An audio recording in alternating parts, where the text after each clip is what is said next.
Assalamualaikum warahmatullahi wabarakatuh. Alhamdulillah wassalatu wassalamu ala rasulillah la hawla wa la quwata illa billah.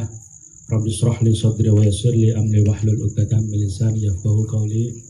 Hasantukum bil hayyil qayyum alladzi la yamutu abada wa dafa'tu ankum su'a bi afiyatin la hawla wa la quwata illa billahil 'aliyyil 'azim.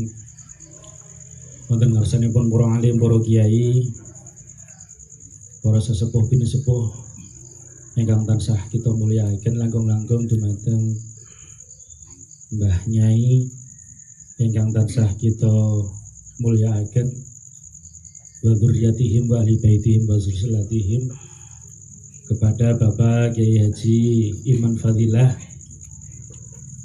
Kalau usianya itu tua siapa Mas? Tua saya ya? Nasibnya tapi mujur beliau. Kalau Mas Agus kelihatannya juga lebih nom lagi, subhanallah. Sekelas angkatan sama adik saya. Jadi saya dari bertiga ini yang paling tua usianya, tetapi bobotnya itu lebih kuat Mas Agus, Dr. Agus ini. Dan dari tiga sahabat ini ada banyak perbedaan, tetapi juga ada banyak kesamaan. Perbedaannya nggak usah kita cari, kesamaannya yang kita munculkan. Salah satunya, kami bertiga itu sama-sama keturunan Ngapak, keturunan Brebes. Iya, ini ada audionya, ada yang dari Brebes. Oh, ada ya? Oh, Ngapak ya Mbak ya? Banyak ya? Iya. Ya, nyong kari bahasa Ngapak ya bisa. Pada bayari kan lebih bisa tuh ya. Meskipun saya kelahiran Demak, besar di Demak, nggak pernah tinggal lama di Brebes. Tapi ibu saya Brebes. Bahkan saya update tentang Brebes. Tadi siang jam 11 ada kecelakaan di depan Pasar Linggapura, Tonjong. Korbannya meninggal satu. Sopirnya sopir APV-nya mobil itu dari Bantar Kawung, Mas. Jadi saya tahu update orang Brebes meskipun saya tinggalnya di Meranggen gitu. Jadi itulah kecintaan saya pada Ngapak, dan malam ini saya bertemu dengan dua sahabat dan saudara saya, Mas Kiai Iman dan Mas Kiai Agus Irfan. Alhamdulillah, yang kami muliakan juga seluruh tamu undangan, hadirin, teman-teman dari Ahmadiyah, dari Pasca, dari Unwahas, Undip, UIN, dan semuanya, baik yang sudah selesai skripsinya maupun yang belum. Saya tadi juga ikut didoakan, jangan dikira yang didoakan Pak Iman itu jenengan, saya juga didoakan tadi, termasuk Pak Iman mendoakan dirinya sendiri. Gitu. Jadi saya tahun 2008 itu sudah masuk program S3 psikologi UGM tahun 2008. Sampai sekarang belum selesai. Kira-kira tahun 2008 jenengan masih unyu-unyu gitu ya. Saya sudah S3 sampai sekarang belum selesai. Masya Allah. Saking takutnya saya itu nggak punya identitas. Jadi kalau punya KTP, punya KTM itu kan masih bisa diakui mahasiswa. Kalau saya sudah nggak mahasiswa, mau jadi apa gitu kan. Jadi identitasnya masih. Oke, sahabat-sahabat, teman-teman semua yang luar biasa, saya melanjutkan saja apa yang disampaikan oleh Mas Agus tadi. Jadi ini Pak Iman, kenapa saya nggak berdiri, karena konsepnya katanya diskusi. Nah, kalau diskusi enaknya ngobrol aja gitu nggih. Saya tadi berangkat di jalan juga bingung. Ini audiennya itu mbah-mbah Nyai, orang kampung, warga masyarakat, atau santri, atau mahasiswa. Ternyata teman-teman mahasiswa.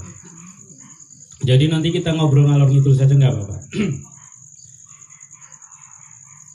Ada yang saya ingin lanjutkan dari paragraf terakhir apa yang disampaikan oleh Dr. Agus Irfan tadi, bahwa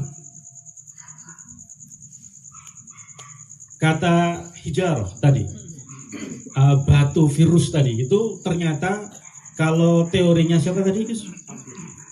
Muhammad Abduh, itu ternyata juga dibenarkan oleh Muhammad Abdul Karim di bukunya yang sudah diterjemahkan lama di Indonesia tahun 2011 atau 2002, Hegemoni Quraisy. Di situ beliau menjelaskan dengan logis tentang bahwa perjalanan pasukan gajah itu dari Ethiopia. Nah, Ethiopia waktu itu menjadi salah satu imperium, tetapi kemudian salah satu kabupatennya kira-kira gitu di daerah Persia itu kemudian di bawah pimpinan salah satu komandannya, pasukan yang ada di situ dipimpin oleh Raja Abroha menyerang ke Ka'bah. Tetapi kemudian belum sampai mendekati kota Mekah itu ternyata gajahnya meninggal. Gajahnya banyak yang kemudian karena kelaparan, karena kecapean, nggak ada yang mijitin gajahnya gitu. Itu jauh dari perjalanan darat yang kalau ditempuh hari ini saja naik kendaraan itu bisa berjam-jam, bisa berhari-hari. Apalagi waktu itu naik kuda, naik gajah gitu. Pasukannya capek, nggak ada padang rumput untuk makan. Akhirnya apa? Akhirnya salah satu gajahnya mati dan kemudian mewabah menjadi virus dan akhirnya mati semua pasukannya. Maka kemudian tidak heran ketika kakek dari Rasulullah yang menjadi pemimpin kota Mekah saat itu, yang bernama Abdul Muthalib, itu kemudian menenangkan warga kota Mekah. Udahlah, santai saja, kita lihat aja dari bukit di kota Mekah, di sekitaran kota Mekah, dan ternyata terbukti mereka akan mati semuanya. Itu teori yang pertama. Teori yang kedua, untuk menguatkan bahwa agama itu ilmu gitu. Tetapi memang tidak semua agama itu bisa dirasionalkan, sahabat-sahabat, teman-teman sekalian. Jadi kadang-kadang itu agama mau dipaksa untuk dirasionalkan agak repot juga. Ketika kemudian kita batal wudhu itu salah satunya adalah ngentut ya, bahasa halusnya. Iya, bahasa halusnya apa ya? Mengentut gitu ya. Itu mohon maaf ini jorok sekali.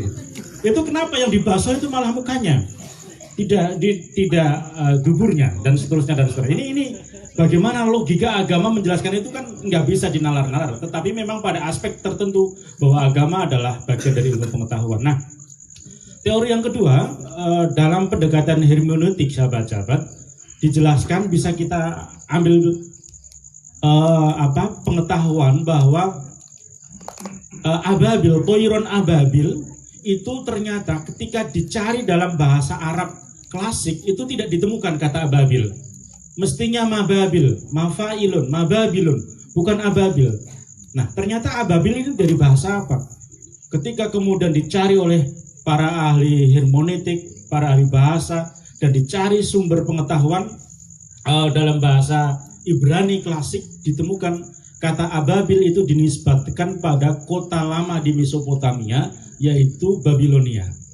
Nah, Babilonia ini pada zaman itu sudah sangat canggih. Mereka memproduksi apa yang disebut sebagai bom, meriam, batu yang berbicara, batu yang panas yang berbicara, yang bisa membakar yang mengenainya begitu. Maka toiron ababil itu adalah meriam dari Babilonia. Nah, Abdul Muthalib ini kakek dari Rasulullah itu sudah melakukan proses mengimpor toiron ababil dari Babilonia. Nah, ini penjelasan ini ada di beberapa konsep. Saya belajar dari Pak Sairon. Jadi menjelaskan tentang bagaimana kemudian kita menggali makna, mencari sumber makna itu berasal dari bahasa sumber, bahasa asli dari merujuk pada bahasa yang sezaman dengan diturunkannya Al-Quran. Nah, saya ingin menegaskan kembali sahabat-sahabat, teman-teman, apa yang disampaikan oleh Pak Agus tadi, Mas Agus, bahwa ternyata memang agama pada banyak hal, pada ruang tertentu menjadi penting untuk kembali kita renungi konsep-konsep dasar di dalam agama. Tanpa itu, maka kita akan tercerabut di dalam keberagaman kita. Keberagaman kita akan menjadi garing, keberagaman kita hanya pada level simbol, keberagaman kita hanya pada medsos, sehingga kemudian nggak menemukan ruh beragama. Orang rame-rame hijrah, orang rame-rame melabeli halal misalnya, tetapi kemudian makna keberislamannya itu menjadi hilang karena tidak didasarkan kepada sumber keagamaan itu sendiri. Kok jadi serius begini? Allahumma shalli ala Muhammad. Dalam konteks ini sahabat-sahabat, nah nyambung ke forum kita. Maka kita semua di dalam konteks beragama paling tidak mau mencocok-cocokkan diri pada contoh madakno awak dengan pribadi yang kita muliakan, yakni kepada Rasulullah Muhammad sallallahu alaihi wasallam. Di dalam konteks apa? Hampir di dalam konteks kita hidup di dunia, termasuk dalam konteks kita mengawulo, menghambakan diri kepada Allah. Ada dua hal nanti yang akan kita diskusikan, bagaimana menghambakan diri kepada Allah dan bagaimana kita bisa menjadi bagian dari komunitas sosial masyarakat kita. Nah, ketika kita menghambakan diri kepada Allah, tidak ada lain, tidak ada contoh, tidak ada manusia yang paling agung yang sebagai teladan kita, sebagai uswah kita, kecuali kepada Rasulullah Muhammad sallallahu alaihi wasallam. Dalam posisi apapun, dalam keadaan apapun. Kalau sebagai anak, Rasulullah pernah menjadi anak meskipun hanya 6 tahun dibimbing oleh ibundanya. Sebagai suami, beliau menjadi suami. Sebagai pedagang, beliau adalah pedagang. Kalau ada di antara kita sebagai pelajar, beliau adalah seorang penuntut ilmu. Kalau ada di antara kita sebagai entrepreneur, beliau adalah seorang entrepreneur. Kalau sebagai seorang guru, beliau adalah guru. Kalau sebagai seorang pendakwah, beliau adalah dakwah. Ada di antara kita misalkan sebagai tentara, beliau adalah komandan perangnya, dan seterusnya dan seterusnya. Maka bagaimana sih sesungguhnya kita bisa memadankan diri kita, paling tidak berikhtiar untuk menyamakan diri kita kepada Rasulullah Muhammad Sallallahu Alaihi Wasallam. Dengan ikhtiar itu paling tidak sahabat-sahabat mencoba untuk menempatkan kita pada apa yang akan kita maknai sebagai umatnya Rasulullah. Kalau kemudian tanpa itu kita mau menyontoh kepada siapa sesungguhnya? Kita akan meniru kepada siapa sesungguhnya? Bagaimana sih Rasulullah ketika menghadapi kegalauan? Rasulullah bertahanus, Rasulullah menyendiri, bertapa, Rasulullah khalwat, uzlah, begitu. Kalau kita galau kan enggak. Kita galau bisa jadi mungkin uzlahnya hanya di kamar 1-2 jam, tetapi tetap update status. Kita tetap meluangkan kegalauan kita itu supaya dipublish, orang jadi tahu semua, oh ini lagi galau gitu. Rasulullah enggak, galonya hanya menjadi curhatan beliau kepada Allah Subhanahu wa Ta'ala. Sampai puncak uzlahnya beliau mendapatkan mandat kenabian, diangkat menjadi khatamul anbiya wal mursalin, menjadi Rasulullah Muhammad sallallahu alaihi wasallam. Nah, ketika kemudian beliau mulai diangkat menjadi Rasul sampai kemudian kapundhut meninggal dunia, meninggalkan kita semua, apa yang kemudian menjadi kata kunci sebagai pribadi yang ngawulo kepada Allah, pribadi yang menghambakan diri kepada Allah?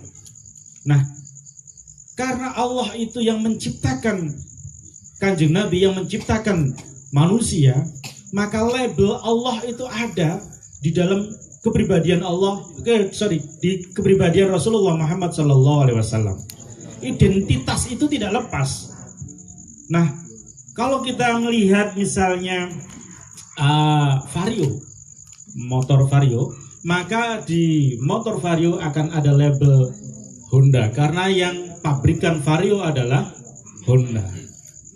Kalau kita melihat misalnya Avanza itu kendaraan yang tidak bisa dikalahkan.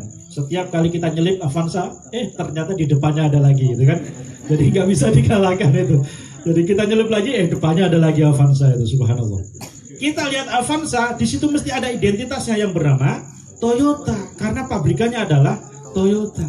Nah, Rasulullah karena merupakan ciptaannya Allah, maka dalam kedirian Rasulullah ada labelnya Allah. Apa di mana? Di dalam hati sanubarinya senantiasa zikrullah, zikir kepada Allah, ingat kepada Allah Subhanahu wa Ta'ala. Nah, ini yang mestinya teman-teman kita semua harus kita teladani. Kadang-kadang kita itu ingat Allah ketika galau. Kadang-kadang kita ingat Allah ketika susah. Kadang-kadang kita ingat Allah itu hanya ketika di atas sajadah.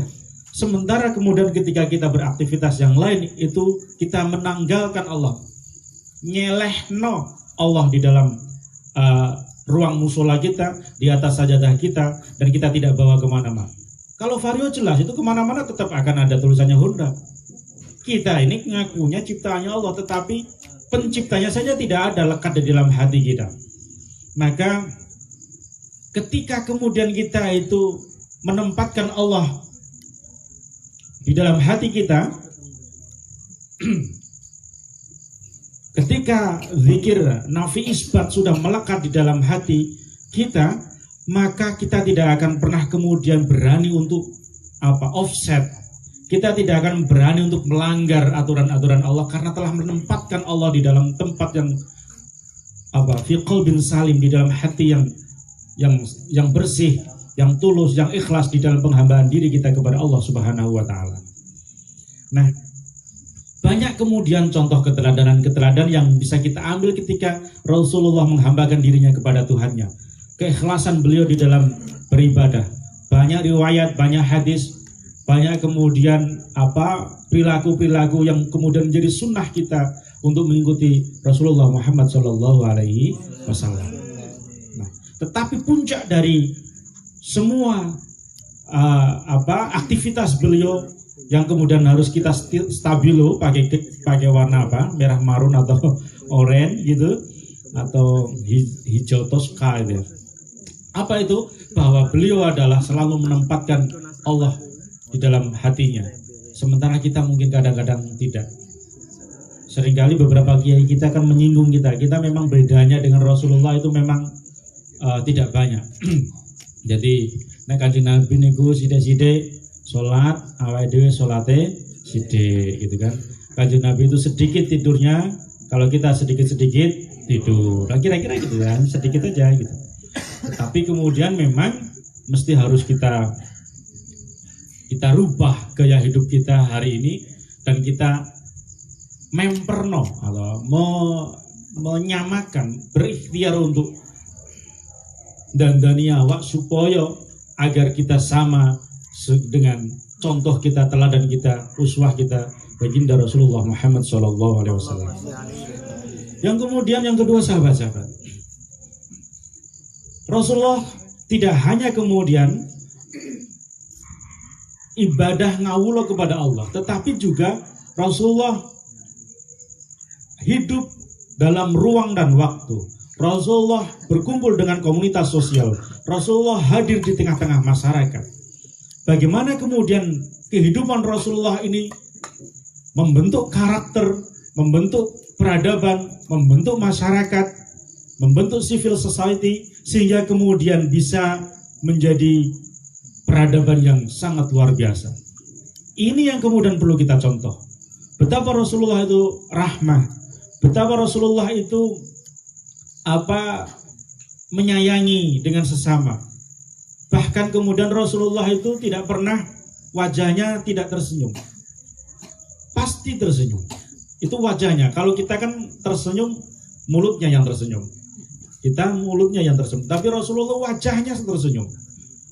Beliau pernah tidak tersenyum itu 2 kali. Ketika pertama kali mendapatkan wahyu, kaget berjumpa dengan makhluk cahaya bernama Jibril. Dan yang kedua adalah ketika beliau mau meninggal dunia, bukan karena takut dengan kematian, tapi takut dengan perpisahan meninggalkan umatnya. 2 momentum beliau nggak sempat tersenyum, tetapi selebihnya beliau tersenyum. Artinya wajah senyum itu wajah yang sunnah, gitu. Wajah yang sunnah. Maka kebalikannya, kalau wajah itu sukanya marah, itu wajah bid'ah. Wajah bid'ah. Artinya juga kalau kemudian ada orang kok seringnya marah-marah, apalagi marah-marahnya pakai mikrofon, apalagi marah-marahnya itu viral di YouTube misalnya, apalagi kemudian mengkafir-kafirkan yang lain, menyesatkan yang lain, maka itu sesungguhnya wajah bid'ah karena tidak diajarkan oleh Rasulullah Muhammad Sallallahu Alaihi Wasallam.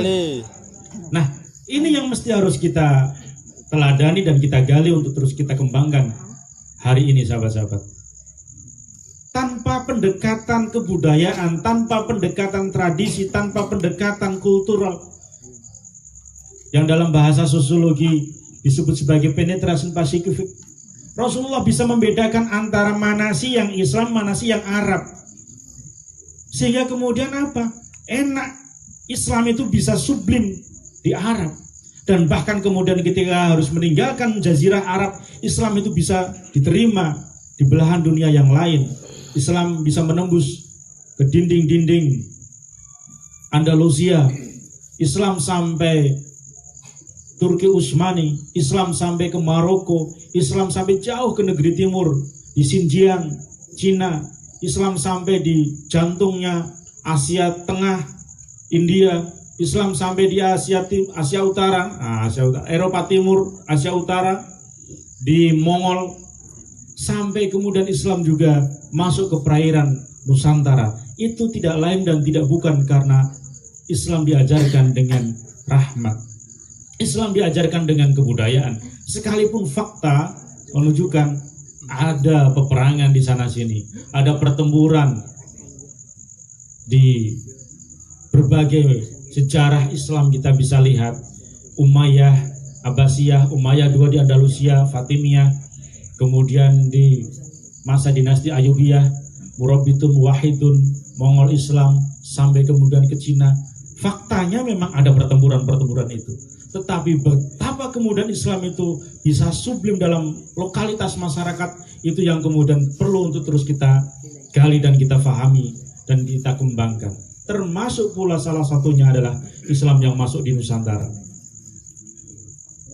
Kalau kemudian inilah yang tadi disebut sebagai agama mutawatir, ajaran yang mutawatir, ajaran yang tasalsul, nyambung sanad dari Rasulullah kepada para sahabat, dari sahabat kepada para tabi'in, dari tabi'in kepada tabi'in, dari tabi'in kepada para tabi'in, dari tabi'in kepada para ulama, kepada para wali, kepada para sunan kita, kepada para kiai-kiai kita, yang kemudian dari kiai-kiai kita sampai kemudian ke telinga kita hari ini, kita bisa menerima Islam yang tasalsul, sambung kepada Rasulullah Muhammad Sallallahu Alaihi Wasallam. Ini yang kemudian ada orang yang mulai nggak nyaman dengan pemahaman ini. Dikiranya agama itu bisa langsung ujuk-ujuk. Agama itu tidak harus kemudian, mereka membayangkan kalau mau nyetel TV itu nggak harus pakai jalur anten cagak listrik. Kalau di tempat sana namanya anim itu, yang besar, kemudian cagak yang agak kecil, kemudian cagak yang di depan itu, yang listrik yang depan, kemudian masuk ke rumah, sehingga TV itu langsung ke sana, ya jeblok. Karena apa? Ukurannya beda, kapasitasnya beda. Dan pemahaman keagamaan itu sesuai dengan fikuli zaman wal makan, saleh fikuli makan wal zaman. Agama mestinya harus saleh, harus baik dan diterima oleh realitas sosial masyarakatnya. Maka kemudian realitas sosial yang berubah, agama, pemaknaan terhadap agama ini juga berubah. Kalau kemudian pemaknaan agama ini masih saklek sebagaimana apa yang diajarkan 14 abad yang lalu, ya tentunya akan kacau kita, akan menemukan anekdot-anekdot yang sangat beragam. Masa iya kita akan berangkat ke Mekah pakai unta? Tidak mungkin lagi. Masa iya kemudian kita tidak menggunakan gadget hari ini? Sudah sangat ketinggalan kita begitu. Nah, maka agama yang tasalsul dari Rasulullah ini menemui realitas sosial yang berbeda-beda dan yang beragam. Dan alhamdulillah kita di Nusantara, di Indonesia, khususnya di Jawa, kita diajarkan dengan kesantunan, kita diajarkan dengan keramah tamahan, dengan keislaman yang tradisi, sehingga kemudian kita belajar agama itu tawajuh, berjumpa langsung kepada kiai, belajar itu tawajuh, berjumpa kepada ustadz kita, ustadz di musola, di masjid, di pesantren-pesantren kita, yang itu tawajuh kepada Rasulullah. Nah, ini yang tidak dimiliki oleh teman-teman yang lain. Maka ketika beliau tadi Kiai Agus menceritakan betapa ternyata Google sebaik hebat apapun Google itu kadang-kadang menyesatkan. Seringkali itu begitu. Jadi kalau jalan jauhnya itu kalau mau ke kota, misalkan mau ke Pekalongan, dari sininya ke Pekalongan bener, tapi Pekalongan ke tempat yang kita tuju itu bisa lewat jalan-jalan yang nggak jelas itu. Itu karena apa? Ya teknologi tidak mesti semua benar, apalagi ini urusan agama, Maka di pesantren itu tawajuh itu menjadi penting, dan ini yang tidak dimiliki oleh komunitas keagamaan yang lain di luar pesantren. Betapa kiai itu mengajarkan kepada anak-anak santrinya itu sampai anak santri itu harus mengaji misalnya podoplek dengan apa yang disampaikan oleh para kiai. Misalnya kiai mengajarkan ngaji, kalau dulu namanya turutan itu juz 30 itu ya. Kenapa disebut turutan? Karena santri harus nurut dengan apa yang dilafadzkan oleh kiai. Bismillahirrahmanirrahim. Santrinya Bismillahirrahmanirrahim. Li'ilafi Quraisyin ilafihim rihlatash syita'i was-shayf. Santrinya ikut. Li'ilafi Quraisyin ilafihim rihlatash syita'i was-shayfi. Was-shayfi. Wasoif, nggak pakai fi, wasoifi, langsung kiainya wasoif, ditutup mulut kiainya, mulut santrinya ditutup, ketika dibuka fi. Itu jadi betapa kiai itu pengen kue ya podo aku podo guruku juga sama dengan gurunya, sampai kepada Rasulullah, sampai wakaf itu harus tepat gitu loh. Maka ketika wasoif fi gitu kan, itu santrinya tuh nggak bisa-bisa, harus podoplek dengan apa yang diajarkan oleh kiainya. Nah, ini adalah betapa kemudian penting, karena kalau kita belajar kepada teknologi, kepada internet, kepada YouTube, bisa jadi sama-sama cara wudhunya sama.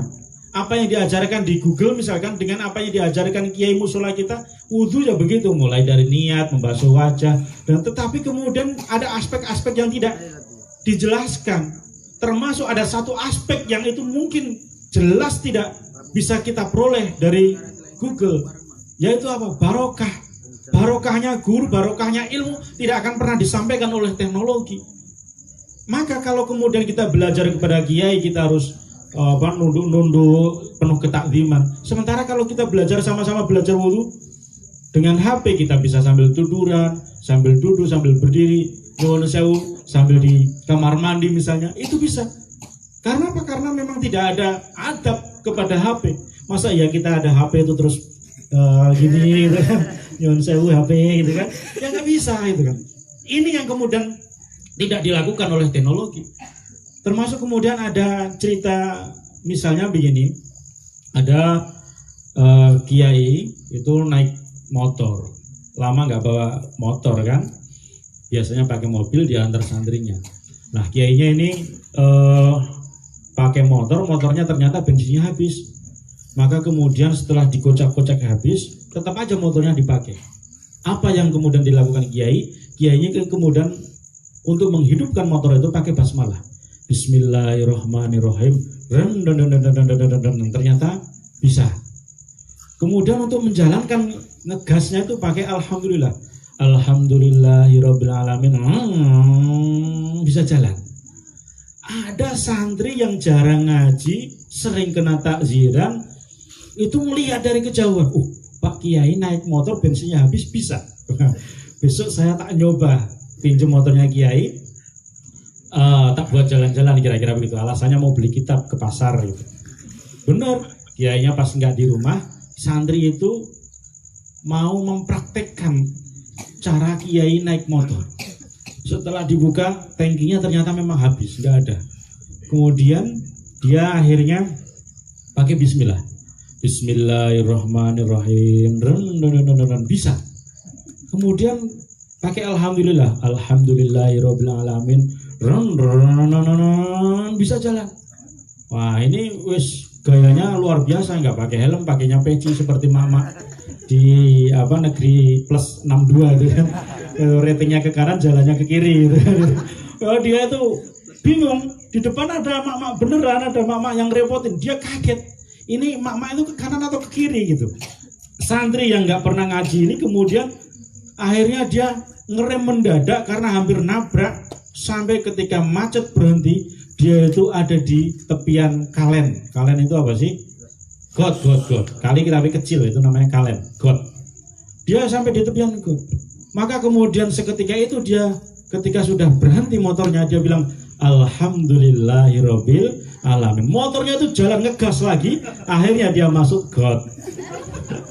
Jadi ini karena dia lihat kiai tetapi nggak mendapatkan izin, itu aja membawa bencana. Apalagi ini dalam konteks urusan beragama. Jadi belum diijazahkan, kira-kira begitu dalam tradisi pesantren. Itu aja menyesatkan. Sudah benar cara praktek naiknya, cara menjalankannya, tetapi karena nggak dapat ijazah, nggak dapat keikhlasan dari guru, membawa bencana bagi dia. Maka dalam beragama kita nggak bisa potong kompas langsung kemudian kita belajar kepada teknologi, kepada internet, kepada YouTube, kecuali bahwa kemudian ada kaidah-kaidah umum di dalam agama yang bisa kita pelajari, dan kemudian ustadznya, kiainya kira-kira begini, mengijazahkan dan membolehkan untuk dilaksanakan misalnya. Itu memang faktanya kita hari ini harus berebut media begitu. Ada Kiai Bahauddin Nur Salim yang hari ini viral begitu, ada Kiai Muafik, ada akunnya Kiai Mustafa Bisri dan seterusnya. Itu bisa kemudian pada aspek-aspek tertentu menjadi bagian dari penambahan pengetahuan keagamaan kita. Tetapi tidak semua di dalam internet, di dalam YouTube itu kemudian bisa kita akui sebagai sebuah kebenaran. Karena kita tidak bisa melakukan tabayun, kita tidak bisa melakukan klarifikasi kepada pengetahuan itu. Beda ketika kemudian kita belajar kepada kiai, kepada ulama, kepada ustadz-ustadz kita secara langsung, sehingga apa yang kita peroleh sebagai pengetahuan keagamaan itu tasalsul, nyambung kepada Rasulullah Muhammad SAW. Nah, ini sahabat-sahabat, teman-teman sekalian yang luar biasa. Maka mari kita beragama dengan nyaman, mari beragama dengan indah, mari beragama dengan kesantunan, mari kita bersungguh-sungguh di dalam beragama untuk menghambakan diri kepada Allah. Dengan demikian, apa yang kita cita-citakan, mendapatkan derajat terbaik ketika kita menghadap Allah, mendapatkan derajat husnul khatimah, dimudahkan dengan baik, dimudahkan oleh Allah. Amin Allahumma amin. Saya kira itu beberapa poin tambahan saja apa yang disampaikan oleh Kiai Agus Irfan, dan kalau misalkan memang ada diskusi ya nanti kita ngobrol-ngobrol untuk mempersiapkan segala sesuatunya. Terima kasih. Kurang lebihnya mohon maaf. Wallahul muwaffiq ila aqwamit thoriq. Assalamualaikum warahmatullahi wabarakatuh.